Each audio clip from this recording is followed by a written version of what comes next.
Glória a Deus. Então, quero convidar você a abrir a tua Bíblia no livro de Levítico, capítulo 26. Levítico, capítulo 26. Vamos fazer a leitura a partir do verso 3 até o verso 12.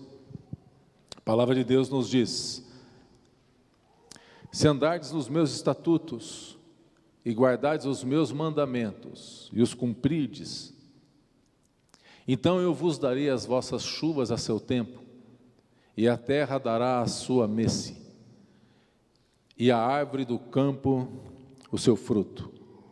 A debulha se estenderá até a vindima, e a vindima até a sementeira. Comereis o vosso pão a fartar, e habitareis seguros na terra. Estabelecerei paz na terra, deitar-vos-eis, e não haverá quem vos espante. Farei cessar os animais nocivos da terra, e pela vossa terra não passará a espada. Perseguirei os vossos inimigos, e cairão a espada diante de vós. 5 de vós perseguirão a 100, e 100 dentre vós perseguirão a 10.000, e os vossos inimigos cairão a espada diante de vós. Para vós outros, olharei e vos farei fecundos, e vos multiplicarei, e confirmarei a minha aliança convosco. Comereis o velho da colheita anterior, e para dar lugar ao novo, tirareis fora o velho. Porei o meu tabernáculo no meio de vós, e a minha alma não vos aborrecerá. Andarei entre vós, e sereis o vosso Deus, e vós sereis o meu povo. Vamos orar ao Senhor mais uma vez. Pai, te louvamos, ó Deus, pela vida das nossas crianças, que nos levou a esse tempo, Senhor, de louvor e de adoração. Nós te agradecemos pela maneira como o Senhor tem inspirado, Senhor, esta igreja a servir a Ti nos diversos dons e ministérios que o Senhor mesmo tem estabelecido. E agora pedimos, Pai, que o Senhor nos dê inspiração para meditarmos na Tua palavra, de tal forma que sejamos edificados nesta manhã, Senhor, inspirados por Ti, desafiados pelo Teu Santo Espírito, ó Deus, a continuarmos e perseverarmos, no nome de Jesus. Amém. O título ou o tema dessa mensagem é Crer e Obedecer. Crer e obedecer. O livro de Levítico, terceiro livro da Bíblia, ele tem o seu principal tema, ele trata acerca do culto do Senhor na antiga aliança, além de trazer várias leis que deveriam ser observadas. Assim, o propósito de Levítico é instruir os israelitas sobre como eles deveriam, sendo uma nação santa, na presença do Senhor. Sendo esse povo escolhido por Deus, Israel deveria viver de forma separada do mundo, a fim de que pudesse receber as bênçãos que eram prometidas a esse povo. Então o livro mostra a santidade de Deus e como que Israel, o seu povo, deveria imitá-lo na sua santidade. Eles foram instruídos a andar em santidade como gratidão da graça de Deus, que os liberta do povo, do amor e da misericórdia do Senhor. Agora veja, esses mandamentos são escritos para um povo que havia passado cerca de 400 anos como escravos no deserto. Eles não eram mais escravos agora. No entanto, eles ainda não haviam também tomado posse da promessa. Eles estavam no caminho. E as palavras do capítulo 26 aqui são orientações de Deus para o povo, para que eles fossem bem-sucedidos no caminho e ao tomar posse da terra prometida. E é importante nós entendermos que a jornada do povo de Deus no deserto, a libertação desse povo no Egito, a forma como eles estão agora peregrinando rumo à terra prometida, tipifica a minha vida e a sua vida. Tipifica a igreja e a jornada da igreja rumo à pátria celestial que Deus tem nos prometido na sua palavra. Então, esse povo, quando eles são escravos no Egito, e são libertos e agora estão num caminho, tipifica a vida da igreja, quando nós éramos escravos do pecado, de um mundo que nos oprimia, e agora o Senhor nos liberta, nós não vivemos mais sob a opressão do pecado, e estamos no caminho, mas no entanto ainda nós não entramos na pátria celestial, ainda não chegamos lá, nós estamos no caminho. E o nosso propósito com o estudo dessa manhã, quando observar aqui as bênçãos que Deus tem prometido a esse povo e à sua igreja, bênçãos decorridas de uma vida de obediência. Essa é uma palavra para abençoar a minha vida e a sua vida, para que a gente possa ter a convicção do Deus que nós ouvimos as crianças cantando assim, esse Deus que é um Deus grandão, e nós estamos tão aconchegados nas mãos desse Deus, que Ele tem bênçãos prometidas para as nossas vidas, mas bênçãos que são resultados de uma vida de obediência, segundo o padrão que Deus estabelece para nós. E por que Deus estabelece padrão? Por que Deus coloca a lei? Por que Deus pede para que a gente observe? Porque esse Deus a quem nós servimos, Ele é um Deus santo, e o que Ele quer é trabalhar em nós o nosso caráter e santificando as nossas vidas. É isso que o Senhor quer. Então, dito isso, eu quero destacar 2 pontos da aliança de Deus, apenas 2 pontos nessa manhã da aliança de Deus, mas que se encontram entrelaçados, são pontos inseparáveis. Primeiro, as condições, os termos da promessa e algumas bênçãos que estão prometidas nesse capítulo, que nós vamos estudar um pouquinho e ver um pouquinho nesta manhã. Então, em primeiro lugar, o primeiro ponto, precisamos considerar as condições que Deus estabelece para o seu povo, que são as condições que Deus estabelece para mim e para você. São os termos da aliança desse Deus. E nós encontramos no verso 3. No verso 3, Deus está dizendo: se andardes nos meus estatutos, guardardes os meus mandamentos e os cumprides. Então veja, andar, guardar e cumprir. Não é andar como eu quero, não é andar como, mas eu sinto no meu coração, não é andar de acordo com a minha sabedoria, não é andar de acordo com o meu conhecimento, não é andar de acordo com como eu penso, não sou eu que decido. As decisões, elas precisam estar pautadas. Se eu quero bênção para a minha vida, você tem liberdade para tomar, e eu e você temos a liberdade para tomar as decisões que pretendemos e que queremos. No entanto, se nós queremos que as bênçãos de Deus se cumpram sobre as nossas vidas, nós precisamos tomar as nossas decisões de acordo com aquilo que Deus tem de melhor para a minha vida. Portanto, andar seguro é andar no caminho que Deus tem planejado para a sua vida e para a minha vida. É andar em harmonia, em sintonia com a vontade do Pai. E a vontade de Deus é boa. Veja, esse povo era escravo, Deus os liberta, e agora o Senhor os estão conduzindo este povo através de um caminho perigoso, um caminho cheio de perigos. É um caminho de serpentes, um caminho de amalequitas, tinham os inimigos, os perigos, obstáculos que deveriam ser vencidos, provações, mas Deus tem um plano para o seu povo. Fala, eu tenho um plano para que você seja bem-sucedido. Com a gente não é diferente. Deus tem um plano para a tua vida, Kiko. Deus tem um plano para a tua vida, Giovanni.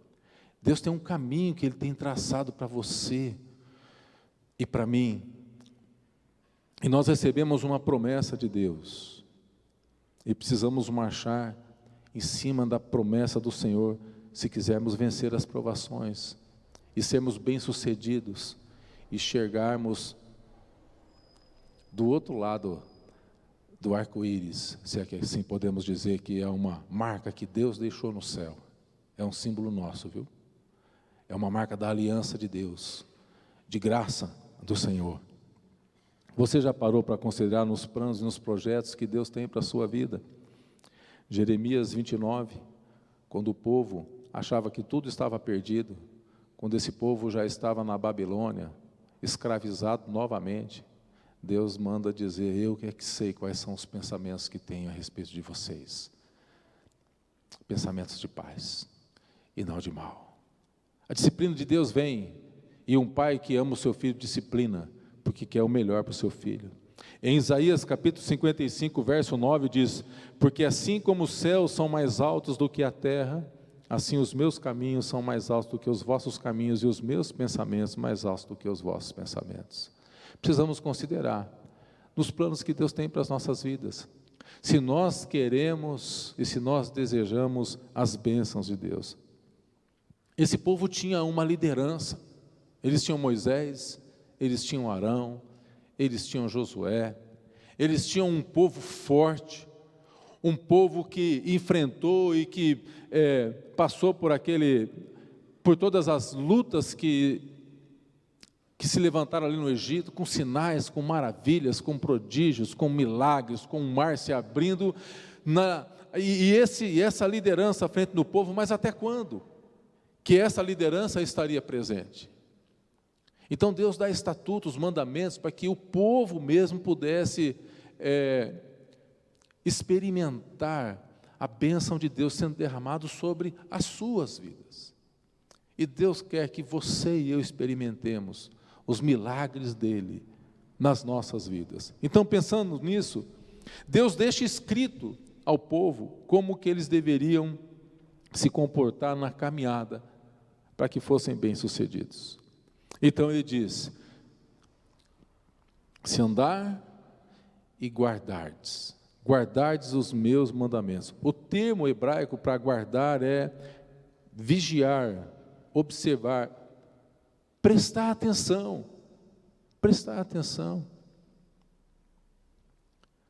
Quando nós estamos trabalhando, quando estamos nos divertindo, quando estamos na nossa rotina do dia a dia, nós precisamos prestar atenção no que a palavra de Deus me orienta a respeito dos diversos dilemas que enfrentamos no dia a dia.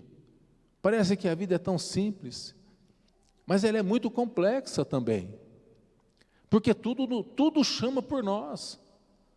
Nós somos filhos que precisamos honrar os pais, nós somos maridos, cônjuges que precisam ser fiel e ser uma parceria junto com a esposa e com o esposo. Nós somos pais que precisam educar os filhos. Nós somos muitos de nós somos patrões que precisam dar o exemplo para o funcionário, e muitos de nós somos empregados que precisamos dar o melhor através do testemunho, através de uma vida santificada. Tudo nos chama por nós, e muitas vezes nós ficamos, eu não diria perdidos, mas se nós não prestarmos atenção, nós perdemos os nossos referenciais, porque podemos ser empregados por um patrão ímpio, que pede de nós aquilo que Deus diz que nós devemos observar e guardar. É muito complexo isso. Então, por meio de Moisés, Deus está dando aqui alguns mandamentos que vai proporcionar segurança ao povo dele na jornada. E os mandamentos do Senhor, eles são bênçãos para as nossas vidas. É assim que nós precisamos pensar os mandamentos de Deus. Os mandamentos de Deus são maravilhosos. Os mandamentos de Deus são bênçãos para a gente. Olha o que a palavra de Deus diz em Salmo 19, a partir do verso 7. A lei do Senhor é perfeita e restaura a alma. restaura a alma. Sabe, lá na alma, onde estão os sentimentos, as emoções, tristezas, frustrações, alegrias também. A lei do Senhor é perfeita e restaura a alma. O testemunho do Senhor é fiel e dá sabedoria aos simples.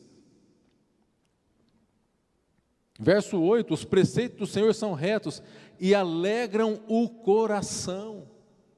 A palavra do Senhor é tremenda, o mandamento do Senhor é puro e ilumina os olhos.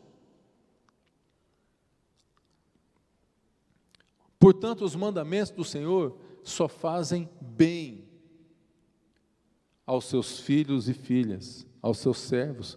Na primeira carta de João, capítulo 5, verso 2, nisto conhecemos que amamos os filhos de Deus, quando amamos a Deus e praticamos os seus mandamentos. Verso 3 diz, porque este é o amor de Deus, que guardemos os seus mandamentos não são penosos, porque todo o que é nascido de Deus vence o mundo. E esta é a vitória que vence o mundo, a nossa fé. Então não é apenas conhecer, não é apenas guardar, mas também cumprir. E o termo cumprir no hebraico significa fazer, manufaturar, realizar, fabricar, trabalhar, produzir. E a ideia aqui é que dá trabalho, é um labor, mas você não está sozinho. O Espírito Santo, o ajudador, ele está com você, está com a igreja. Ele é o ajudador e ele nos ajuda para que a gente cumpra, pratique, ele nos constrange. Porque somente o conhecimento não é suficiente para chegarmos onde Deus prometeu que chegaríamos. Somente conhecimento não é suficiente, porque senão os escribas e fariseus, eles chegariam lá primeiro que nós. E o Senhor Jesus diz que os publicanos e as meretrizes chegarão antes deles. Porque só o conhecimento do que é correto não é suficiente. Mas nós precisamos praticar, como diz a palavra em Tiago, capítulo 1, verso 22. Tornai-vos praticantes da palavra e não somente ouvintes, enganando-vos a vós mesmos. Porque se alguém é ouvinte da palavra e não praticante, assemelha-se ao homem que contempla no espelho o seu rosto natural. Pois assim mesmo se contempla e se retira, e para logo se esquece de como era a sua aparência. Então o desafio é que a gente seja praticante. E esses são os termos que Deus estabelece para as nossas vidas. A condição do Senhor: andar, guardar e cumprir. São os termos do Senhor. Agora, as bênçãos que o Senhor tem prometido, veja, verso 4. Se guardar, se andar, se observar e cumprir. Verso 4. Então eu vos darei as vossas chuvas a seu tempo, a terra dará a sua messe, e a árvore do campo o seu fruto. Aqui Deus está prometendo ao povo, ao seu povo, à sua igreja, abundância de alimentos. Apesar de vivermos numa terra, tem um ditado que diz aí, nós vivemos numa terra que tudo que planta dá, tudo que planta nasce. E apesar de vivermos numa terra tão boa, e apesar de termos batido recorde em cima de recorde de plantação e tudo mais, nós sabemos que milhões de pessoas passam fome. E muitas acabam morrendo de inanição. Inclusive os países mais ricos também estão cheios de fome, também a miséria. Mas o que Deus promete aqui para os seus filhos, no verso 4? É que o Senhor dará chuva no tempo certo. É claro que Essa palavra é uma palavra onde basicamente todos dependiam da plantação, da chuva e tudo mais. Hoje não é assim. Isso está dizendo que lá no teu trabalho, na tua oficina, Deus vai fazer chover na tua horta, lá na tua oficina. Deus vai fazer chover na tua horta lá no teu trabalho, lá na tua papelaria, lá no teu escritório de advocacia, lá no teu consultório. É assim que se aplica a nós hoje. Deus promete fartura de pão. Deus quer fartura na mesa dos seus filhos. Ele é o Deus da abundância, o Deus da fartura.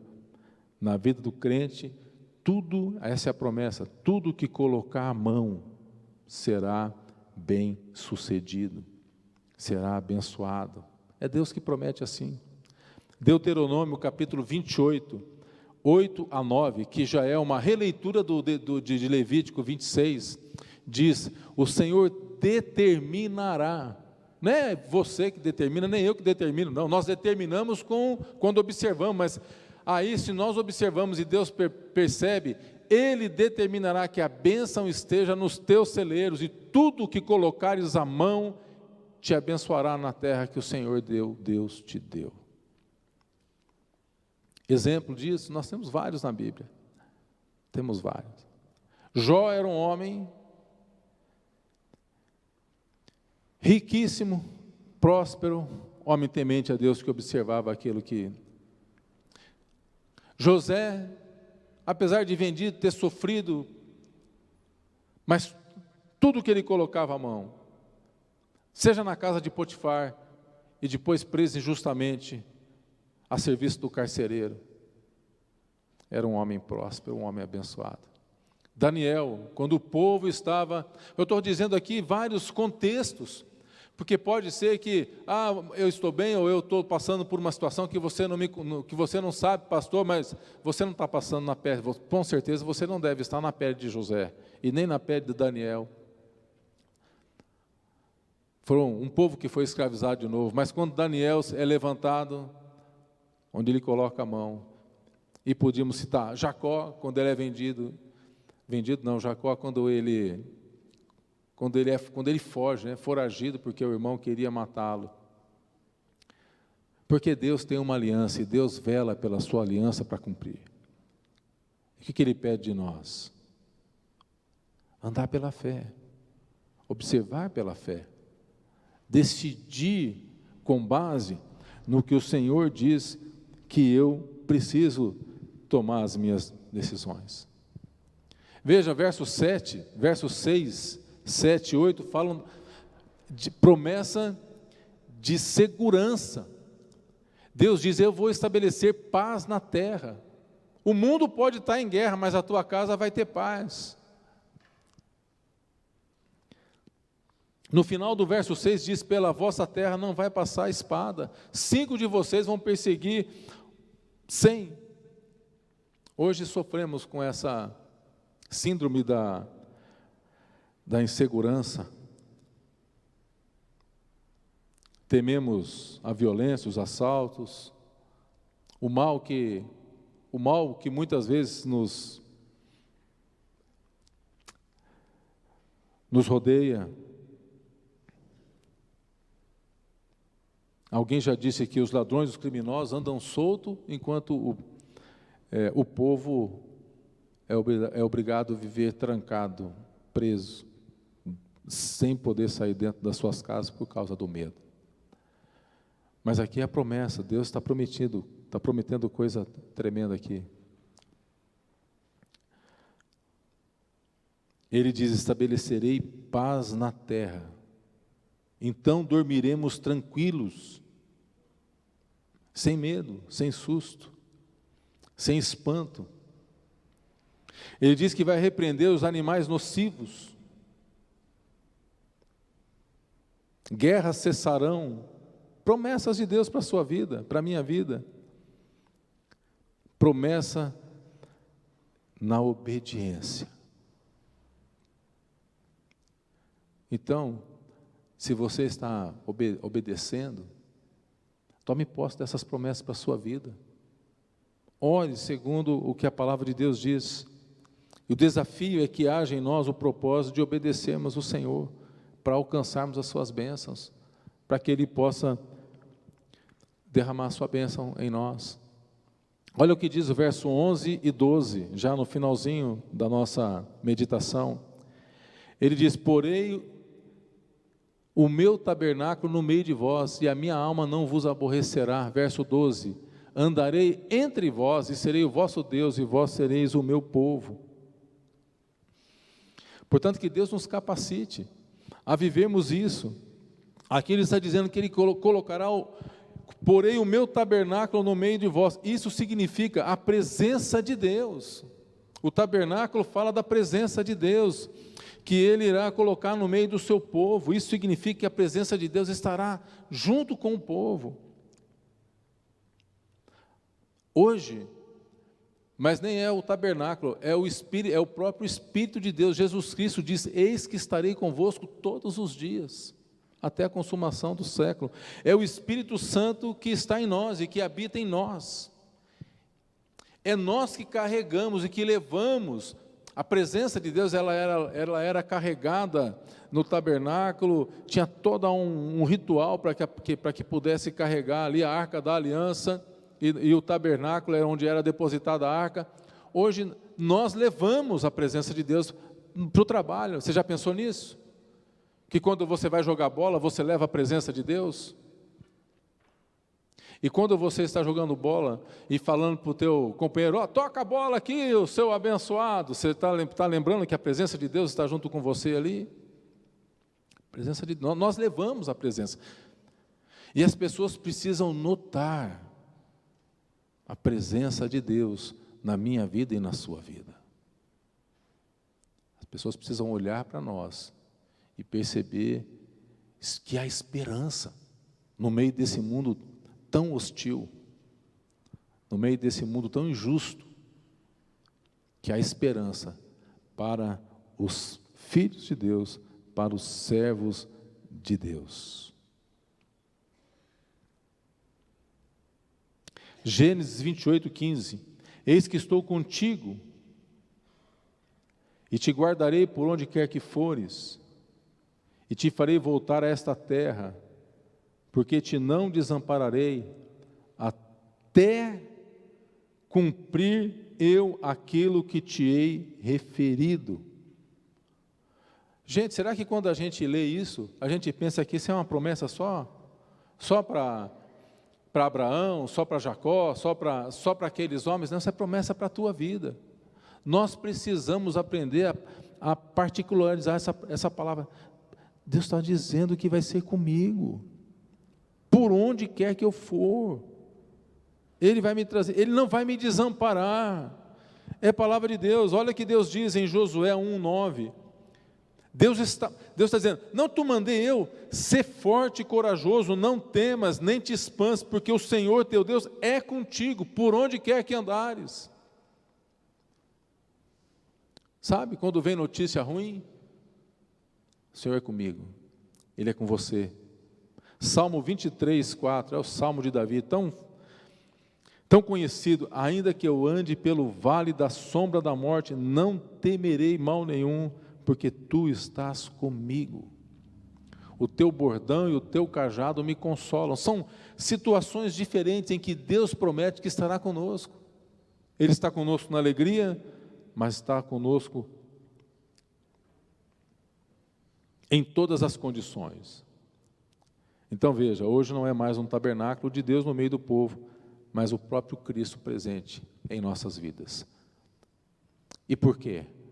Porque Deus, Ele quer continuar alcançando vidas através de nós. Nós é que levamos a presença de Deus, e as pessoas precisam ver isso em nossas vidas. A palavra aqui diz: a minha alma não vos aborrecerá. A Bíblia Viva diz: minha alma não deixará de se apegar a vocês. Deus está dizendo isso. Porque o ser humano, ele se afasta com muita facilidade. Ele se afasta tanto na tristeza quanto na alegria. Você já percebeu que os votos de casamento é na tristeza e na alegria? E a gente, ou quando muito triste, ou quando estamos muito bem, muitas vezes nós deixamos, mas a promessa é que Deus não nos deixa. Isso significa que nós podemos ter intimidade com o Senhor. É Ele que nos proporciona isso. É Ele que nos proporciona. Deus quer ter essa comunhão pessoal, que possamos gozar da Tua presença. Porei o meu tabernáculo no meio de vós, a minha alma não vos aborrecerá, andarei entre vós, serei o vosso Deus e vós sereis o meu povo. É a garantia de que nós somos povo de Deus. É Deus andando no nosso meio, juntamente conosco. Eu quero ler aqui um último texto, Daniel capítulo 3, verso 24 e 25. Então o rei Nabucodonosor se espantou e se levantou depressa e disse aos seus conselheiros: não lançamos nós 3 homens atados dentro do fogo? Responderam ao rei: é verdade, ó rei. Tornou ele e disse: eu, porém, vejo 4 homens soltos que andam passeando dentro do fogo, sem nenhum dano, e o aspecto do quarto é semelhante a um filho dos deuses. Então veja, ainda que você esteja sendo lançado na fornalha pela tua família, lá no teu trabalho, situações terríveis, você não estará sozinho, porque tem um que passeia no meio do fogo. Ele que nos sustenta, Ele nos segura pela nossa mão, Ele anda no meio do seu povo. Mas quando que acontece isso? Quando nós cremos e obedecemos, guardamos e praticamos. Então nós precisamos conhecer, e quando conhecemos nós precisamos guardar e praticar a palavra do Senhor. Agora, saiba que nós não entraremos mais a partir do verso 14 do capítulo 26 de Levítico. Também existem consequências para aqueles que, conhecendo, desobedecem os mandamentos do Senhor. E as maldições que vêm sobre aqueles que são desobedientes. E a palavra de Deus diz em Provérbios que a vara é para as costas daqueles que não obedecem. Então, meu irmão, é crer e obedecer. Nós vamos terminar essa mensagem aqui cantando esse hino: crer e observar tudo quanto ordenar, e o fiel obedece ao que Cristo mandar. Martinha, você pode conduzir a gente? Crer e observar tudo quanto ordenar, o fiel obedece ao que Cristo mandar. E para que Deus quer isso? Porque Ele quer o melhor para você. Pensa nisso, fecha os teus olhos só um instantinho e pensa assim: como Deus me ama, Ele quer o melhor para mim.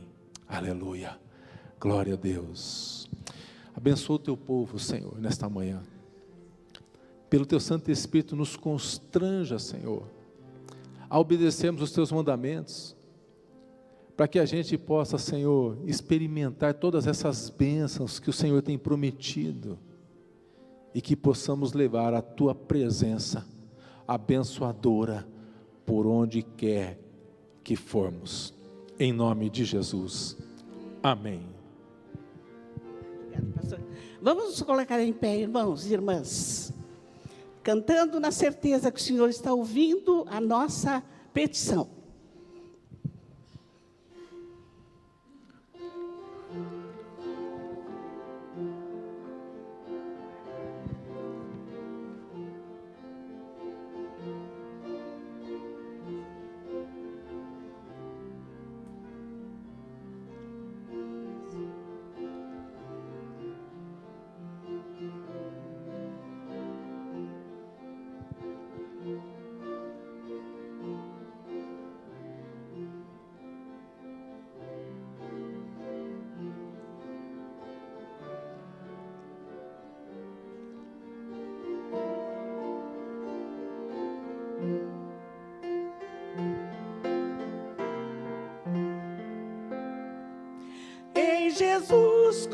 confiar, sua lei observar.